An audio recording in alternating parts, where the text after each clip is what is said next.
Assalamualaikum warahmatullahi wabarakatuh. Selamat pagi para dosen dan teman-teman sekalian. Pertama-tama marilah kita panjatkan puji syukur kita kepada Allah SWT yang telah memberikan limpah dan karunia-Nya sehingga kita bisa berkumpul dan melakukan rutinitas kita, yaitu kuliah daring. Adapun topik yang akan saya bahas yaitu sifat dan karakteristik hukum Islam. Selanjutnya yaitu pembukaan. Marilah kita bersama-sama mengucapkan basmalah. Bismillahirrahmanirrahim. Saya Sinta Apriza selaku moderator sekaligus pemateri. Sempurna. Sempurna artinya utuh, lengkap segalanya. Kesempurnaan hukum Islam atau syariat dapat dilihat dengan keturunannya. Syariat Islam dalam bentuk yang umum dan mengglobal permasalahannya, kecuali hal-hal yang bersifat langgeng. Nas membuat prinsip-prinsip hukum terperinci, konteks, dan teknis. Misalnya masalah peribadatan, perkawinan, perceraian, dan warisan diterangkan sesuai interpretasi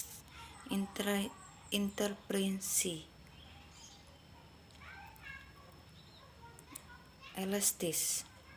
Sifat dan karakteristik hukum Islam yang kedua yaitu elastis. Mudah diubah bentuknya dan mudah kembali ke bentuk asal. Lentur dan luas.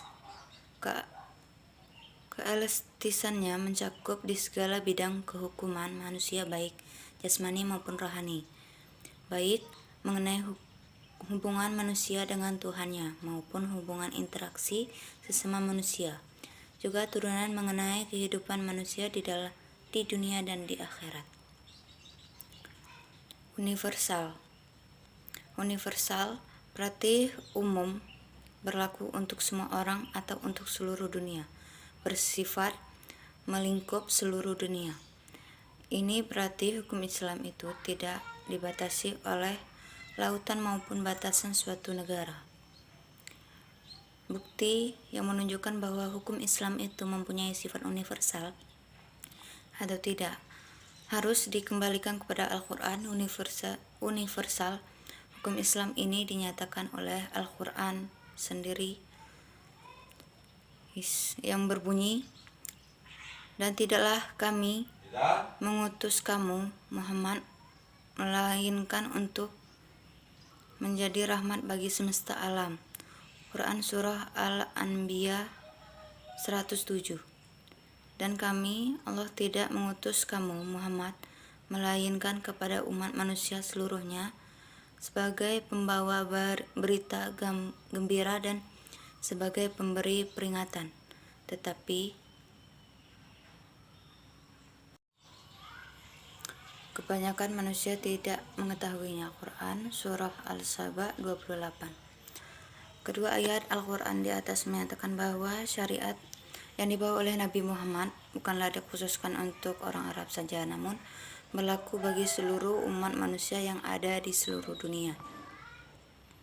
Dinamis dalam KBBI dijelaskan makna dari kata dinamis adalah penuh semangat dan tenaga sehingga kecepatan penggerak dan mudah menyesuaikan diri dalam keadaan dan sebagainya.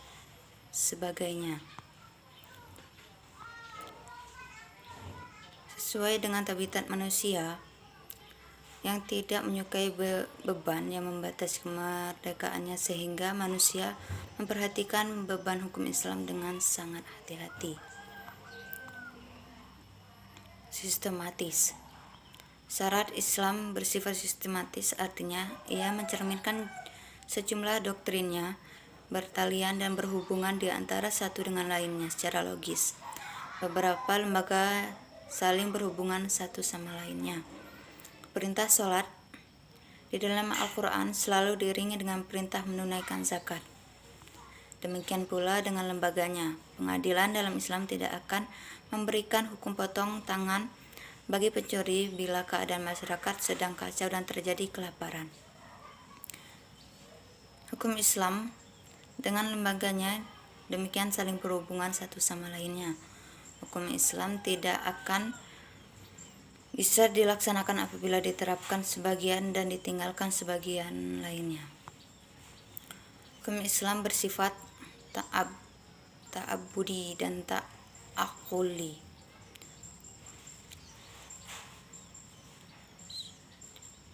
Al-Shatibi menyatakan bahwa at-ta'abbudi adalah suatu di mana tujuan hukum dalam melembagakan hukum untuk membebaskan mukallaf dari perintah-perintah hawa nafsunya agar dia menjadi hamba Tuhan dengan sukarela sebagaimana dia juga hamba Tuhan secara alamiah.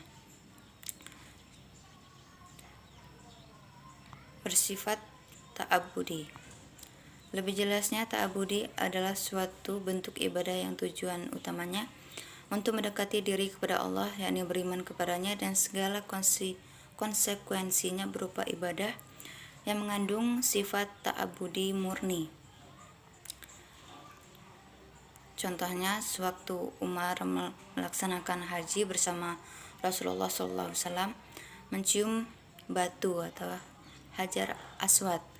Melihat hal itu, berucaplah Umar, "Kamu hanya sebuah batu. Jika aku tidak melihat Rasulullah menciummu, niscaya tidak akan aku lakukan hal ini."